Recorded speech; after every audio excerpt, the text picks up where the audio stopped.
Years. Thank you, I think. I want to start with like two really quick opening thoughts. I saw something on Wired. Meta is blocking links to ICE list on Facebook, Instagram, and Threads. User of Meta's social platforms can no longer share links to ICE list, a website listing what it claims are the names of thousands of DHS employees. What is so interesting is that they've been able to do this for 6 months. And then all of a sudden now they've been shut down. Just kind of curious. And then one more thing, and then I toss to Jonathan Feingold, and we have our race class. And for those of you who care, Melania the movie is like coming to the big screen this weekend. And as a friend of mine said, they were showing it on his airplane, and people were so disgusted they tried to get off the plane. They're like, "Oh, I don't want to watch this. Get me out of here." But anyway, so I wrote this. I said, Melania the movie will be released tomorrow. I have 4 thoughts. The Amazon-produced documentary is the first film directed by Brett Ratner since multiple women accused him of sexual harassment or misconduct in 2017. Well, that makes sense. The Associated Press found documentation showing that Melania Trump broke immigration law when she first came to the U.S. in 1996 by entering the country on a tourist visa and then working as a professional model.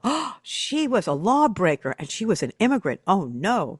And then number 3, Amazon spent, or in this case, bribed, $40 million for the movie, an additional $35 million for marketing, promotion, and distribution. And then this is my favorite from the story about the movie. 2/3 of the film staff actually requested that they not be credited at the end of the film. I mean, we're living in crazy land. Anyway, if it's the last Thursday, it's race class. We're going to be discussing what we've talked about for now a couple of years. Legislation restricting the teaching of race and racism in public schools and government entities has spread across the country. In an effort to respond, BU law professor Jonathan Feingold and myself are offering a once-a-month course conversation where listeners can hear what it's like to approach race and racism from the place of curiosity and history rather than fear and anxiety. The conversation is available on the last Thursday, as I mentioned, of every month. And as Jonathan said, we know race matters. Part of this project is to make sense of what that means. Welcome back to the program, Professor Feingold. Thanks, Arnie. It's nice to be with you. I'm sure it is. So, what are we going to talk about? There's nothing going on in the world. Nothing going on. So let me give you 3 headlines I thought about as you were talking about what you wanted to do. You wanted to connect ICE's desire to purge people of color from the country and MAGA's efforts to purge classrooms and conversations about race and racism. Absolutely. We're seeing it everywhere. And then I have 3 headlines that I grabbed this morning. U.S. citizen chased by federal agents in New Orleans says she was targeted because one reason, I'm brown. All right. Well, that's no surprise. That was New Orleans. How about this one? If you think ICE won't target black families, this black man's story says otherwise. For a long time, we leaned on a fragile, unspoken logic that immigration enforcement was a Hispanic problem. We're wrong. All right. And then finalmente, I'm going to do a throwback. How the Supreme Court's latest decision clears the way for racial profiling during immigration raids. And of course, what do we know? So as I'm looking at that, what do they call it? The Kavanaugh rule? I think it's Kavanaugh stop. The Kavanaugh stop. Thank you so much. Yeah, I just he will forever, he'll forever be remembered as the justice who included an unnecessary concurrence in a shadow docket opinion that has been largely understood to permit ICE to engage in racial profiling. Technically, there still is an equal protection clause that's incorporated through the Fifth Amendment to the federal government. It is unconstitutional for ICE to racially profile, but Kavanaugh's footnote sent this like a clear message to the world that the Supreme Court, at least the majority, was comfortable with what was clear at the time, which was that ICE was not just racially profiling, but was doing far more than sort of brief stops, but was kidnapping people off the street and terrorizing people in their homes. And I'm going to be looking. I have the American Immigration Council in front of me. On Monday, the Supreme Court issued, this is last year, issued a brief unsigned order that overturns decisions about racial profiling. It gives immigration agents a green light to once again stop anyone they guess to be here illegally. Okay, I love the word guess. Even if a central reason for the stop was race. This endorses ICE and Border Patrol that they can target any Latino that they observe in any area speaking Spanish or working in a low wage job and then demanding their papers. So, you know what it also is? It's also suggesting that it is illegal to be poor because people are working at low wage jobs, like somehow you deserve it, somehow you didn't work hard enough. I mean, again, on every level, it's a race issue, it's a class issue, it's just, oh, that he could actually even say this out loud and know that he's a justice. You're just trying to figure out, like, what is his warped sense of the definition of justice, Jonathan? What is it? I mean, anyone who saw his confirmation hearing got a glimpse Yeah. into him. I just before we pivot a bit into a slightly more structured conversation that I want to have, that is engaging an essay that Ta-Nehisi Coates wrote a couple days ago in Vanity Fair that makes the point that Trump has clarified that the culture war is an actual war, and we'll go there. But one thing that we talk about in race class is how this thing we call race, which are both which we can think of as the categories, the meanings that are associated with the categories, and the rules for determining who gets into each category.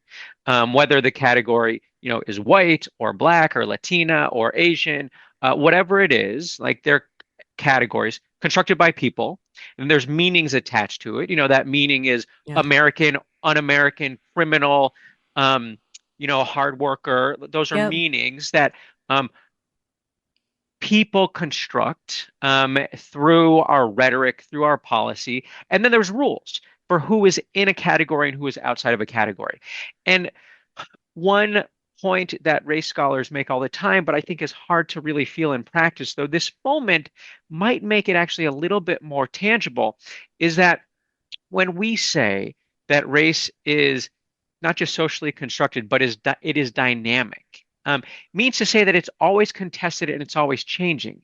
And so when you have the federal government that is targeting certain people based on the claim that they are not American, that they are not citizens, without any individualized evidence, but just predicated on, their phenotypical appearance, which then is enough to put them in this category, either Latina or, as you said, like they're, it's not just limited to folks who are brown, but also certainly the Somali community, the Yes. Haitian community that is, we would also sort of racialize it as black.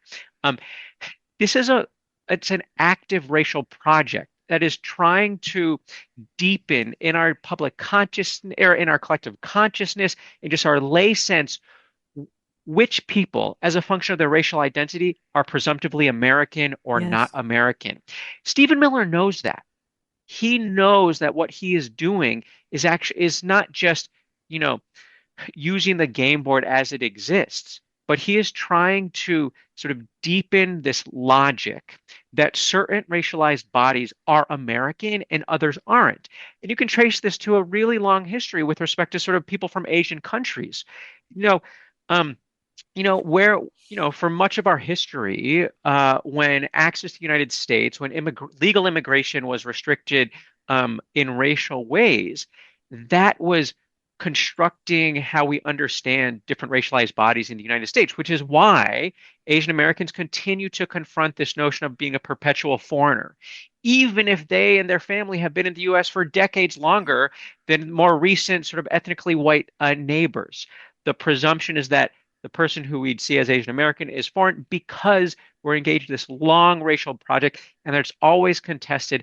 And what we have right now, and this, in a sense, will be a nice segue into the Coates piece, but is a project from, MAGA world, the Trump administration, Stephen Miller, that is trying to just seed this logic that there is something meaningful to whiteness. Like they are obsessed with race. Like the Trump administration is so obsessed with race and maintaining sort of this sort of um, this pure, innocent whiteness that is tethered to this thing we think of as America or the homeland. But I'll pause for a moment, Oh, let you jump back in, and then but yeah. this was when I was running for Congress. This is not necessarily a race story, but it's an other story. I was described as a gay Jew homosexual from New York. Okay. Of all those things, Jonathan, only one is true. I'm from New York. Okay? Everything else is not. But the reason why that was the descriptor was that was a descriptor in order in my rural New Hampshire area was a descriptor that triggered everything that they wanted to reject. Okay? That they were there. I mean, there is a significant level of anti-Semitism in my state. Okay? So to call me a Jew was that. To call me a New Yorker was also to call me a Jew because that's the code for Jew. To call me a communist, well, that's because I was a liberal, all right? And to call me gay was because I was a woman running and I didn't hold my children and my husband like on either side of me as I was running my race for Congress. And as I remember, I said, gee, I even had a bad marriage and didn't get credit for it. I mean, it's just shocking. But that was in 1996, all right? So I saw, I mean, those are the things that was the otherizing of me. But now what's happening with MAGA is that the otherizing is clearly color coded first. That's the most important thing. Everything else sort of, is secondary, but it starts with color. It starts with color and the purity of white. White is better. It goes back to those stories of the little girls looking at dolls and which doll did they think was a good doll and which doll what they thought was a bad doll. And little black girls were picking up white dolls saying this was the good doll. I mean, I'll never forget that. And it still breaks my heart because they too were told that they were the other. And so maybe we can get my colleague Vinay Harpalani on at some point to talk about the doll study, because there's actually ways in which we've sort of publicly misunderstood those studies Okay. in ways that are interesting and we'll bring in. But I think so you offer this um, nice, not as it was nice to happen, No, but this I sort know. of helpful anecdote, personal Yeah. narrative of how you were targeted based on either sort of explicit or coded language about you having an identity that Hmm. is somehow, um, you know, uh, not an okay identity, one way or another. Well, not And okay for me. I mean, I or, never but corrected the record, Jonathan. I never said, "Oh no, no, I'm not a Jew." no, Oh no, no, no, no, I'm no. not a gay. All right, But keep going. but was meant to convey Yes, yes, that you were less than. It was, yes. and so this actually I think is a really nice segue into the conversation that Ta-Nehisi Coate sets up for us. And he has this sentence, but Trump has clarified an inconvenient fact. The culture war is an actual war. And I think this is a really important point that in different sorts of ways I've tried to convey, I think often unsuccessfully.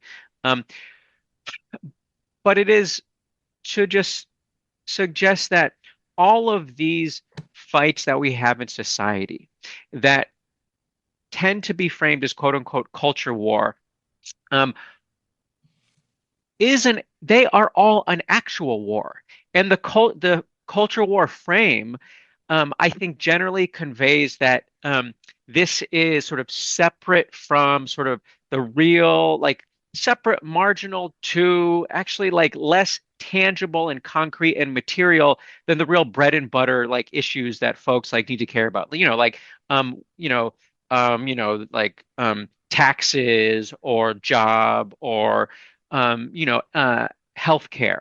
Culture war is like all that sort of extra stuff that, it's just two positions. Uh, but so, but Ta-Nehisi Coates is saying, look, the culture war. And I think, Arnie, the rhetoric that was used to discredit you, I think we would generally put into sort of culture war land. Oh God, Um, yes. and so then the question is, okay, how is that actual war? And so I want to get into this, but bring in a couple other folks. So one is that think about what is the actual war right now. Well, Ta-Nehisi Coates points understandably to ICE with folks like Lincoln Mitchell, who you have on your show not irregularly, has increasingly referred to as the Gestapo, which I think descriptively makes sense because if you look at the ways in which ICE acts, so, like masked, unaccountable police force that is sort of targeting um, marginalized groups in order, to harass, to terrorize, Mhm. it's if not carbon copy, like certainly with Stephen Miller behind the scenes, clearly designed to um, Well, they were uh, there. The Gestapo was the model. yeah, yeah. So Yeah, that's yeah. that. So that's what's stronger. Right, So you right. see, and so okay, Ta-Nehisi Coates also, in the essay rightly points out that ICE's budget now 85 billion, which is your money, Arnie, and my money, Mm. because of Congress, because of racial gerrymandering. If not for racial gerrymandering, Republicans do not have the votes in order to arm ICE, and so we should not lose sight of that. Folks like Dylan Rodriguez have been making the argument that there has there has been a war against communities of color in the United States for decades. Mhm. That is not new, and that the United States, both through physical force, through law enforcement, um, through exploitation, extraction, through tax policy, through land use policy, has been engaged in war. And you can look at environmental racism, for example, as an A hu- example of that a- war. Where do you live? All those things. Yes. 100%. Okay, so then, if we were to ask this question, we're in class. Okay, so Ta-Nehisi Coates is saying culture war is actual war. So the first question we'd want to answer is, what is culture war? And then we'd say, okay, well, what is actual war? And how do these two things sync up? Culture war, I mean, I think, if you were just to ask you regular listeners, what's culture war? What would they say? Fights over critical race theory, fights over reproductive health care and abortion and, books in school and Right. trans rights and guns and DEI. You know, Yeah. what are the other, I don't know, what else is a culture war issue? Those are sort of your bread and butter culture war Right. issues. Okay. Okay. All right. And so, okay, so that's culture war. And so, like, how is that actual war? And well, the actual war that we're seeing, really concretely in places like Minneapolis right now, but as you mentioned, it's not limited to Minneapolis, is ICE. You've got federal agents who are masked, who are, you know, have like have all the guns, have all the weapons. Um, they are actively terrorizing community daily, and nothing has like meaningfully changed that I can see. Over the past few days based on feeds that continue to come out of there. But so, how is the culture war that we just mentioned embedded within ICE? And I think there's at least three Oh, things. oh, well, let me just stop you here because Stephanie All right. just posted something on the chat. All right. What she posted is ICE agents were told that you have to defend your culture. That was exactly what was part of the marketing was defend your culture. So exactly on point, Jonathan. They knew what you were saying, and that's how they advertised who they wanted to hire. And this is just like class when I'm about to say something and one of my incredible students says it for me. So the first point that I was going to make, which is directly responsive to Stephanie's observation. So ICE is a physical manifestation of the ideology that anchors the right side of the culture war. Yes. And so who does Ta-Nehisi Coates invoke to sort of capture that? Um, and this is really responding to what Stephanie said. Charlie Kirk. So Mm. Ta-Nehisi quotes Charlie Kirk, who says, this is one of his quotes. I want to be able to get married, buy a home, have kids, allow them to ride their bike till the sun goes down, send them to a good school, have a low crime neighborhood, not to have my kid be taught the lesbian, gay, transgender garbage in their school, while also not having them have to hear the Muslim call to prayer 5 times a day. On the show, we've talked about how Charlie Kirk's sort of the white supremacist Christian nationalist ideology that sort of animated his rhetoric is not limited to anti-trans or Islamophobia. It's also anti-Semitic, deep anti-black racism, the nod to low crime neighborhood, like that's clearly coded. But ICE is again the physical manifestation, the actually the arming of the folks who wanted to quote unquote defend the culture in order to punish and to purge from the community those who are outside of it. Renee Good, the first person that got national attention for being executed by ICE, she was smeared as being a lesbian agitator. So all of this is so ICE physical manifestation. A second piece, and this really connects to where you started it, is it so ICE's physical manifestation of the ideology that is represented in sort of the anti-CRT, the anti-DEI, fear mongering, but that rhetoric is itself warfare because it is a process of dehumanization. Yes. When someone calls you out in the way that they do, that is meant to dehumanize, to denigrate those other groups. And so here again, I want to quote from the Ta-Nehisi Coates piece. And he's talking about sort of the mindset that is infused through ICE and this notion of homeland. Christians are the lifeblood of the homeland. Quote unquote, stupid Muslims are its cancer. A characteristic of the homeland is that its foes must be subhuman. Members of the LGBT community are quote unquote freaks. Disagreeable women are quote unquote ugly pigs. And the residents of DC are quote unquote cockroaches. That language, that dehumanizing makes it easier, makes it more justifiable to exploit, to banish, and to murder. And this, this is not what we see just in the United States. This is what we see elsewhere, in part because the United States exports it. Yes. And then, folks talking about imperial boomerang, United States exports through its imperial project both the language that dehumanizes and then actual sort of killing of others. And then that comes back to us. So there's one more thing that I just think is worth noting, sort of the global, one global dimension to this. So this being the commitment to a particular ethno-nationalist authoritarian project that actually requires sort of rhetorical dehumanization and then a sort of systematic elimination of others. Where did the ICE technology come from that is being used in Israel. Minneapolis? Israel. And so Israel. here, Israel. Ta-Nehisi, Say that again because I want people to hear my answer. Start with the question, where did it come from? And then again, the answer is so Israel. where the and so again, I'm just going to quote the Ta-Nehisi Coates piece. These tools, reportedly deployed across Minneapolis, were not created in America, but in Israel, still another homeland, enforcing the longest quote-unquote occupation in modern history. Thus, the citizens of Minnesota have, as American taxpayers, subsidized an occupation overseas that is effectively a laboratory of their own. Yes.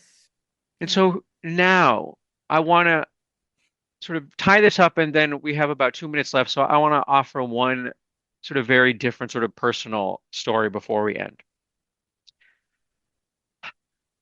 This is a project of purging bodies, quote unquote, from the homeland, but also purging ideas, purging knowledge. So you talk about how Meta is not letting people access information about the paramilitary force that is being deployed against them and their communities. That is continuous with the quote unquote culture war that went after critical race theory in order to prevent students, to prevent young people from being able to access information that, offered a truthful and honest sort of history of this country that we are in, but also the ideas to expose as bankrupt the notion that both racial and gender hierarchy and inequality are natural. If you think back to the DeSantis official who had to testify in court and answer a judge's question, what is woke? The answer was that systemic inequality is unjust. When they go after woke, they're going after the claim that inequality is unjust. And that is why critical race theory, that is why anti-racism poses a threat to this, MAGA ethno-nationalist and deeply patriarchal. It's not just racialized, it's also deeply gendered Okay, project. get to your personal story quick. Personal story. So one of the in all of this, I was texting with a friend a couple days ago, uh after Border Patrol executed Alex Petrie. And the text was just noting the both the horror but also the beauty in this moment. Yeah. And very locally in Somerville, where I live, I've seen some of that beauty where so we just had like 18 inches of snow. And before that happened, groups of people, just neighbors, came together and said, we are going to shovel everyone out. And you know what the motto is, at least for me? It's keeping snow off the sidewalks and ice off the streets. I love that. And on that note, if it's Thursday, it must be race class. Once a month, we go to race class and we get we get educated by Jonathan Feingold, a law professor at BU. And once again, he reminds us, we know race matters. Part of this project is to make sense of what that means. Thank you. I'll be shoveling someone's snow too. Anyway, everyone, we will schmooze tomorrow. Ciao.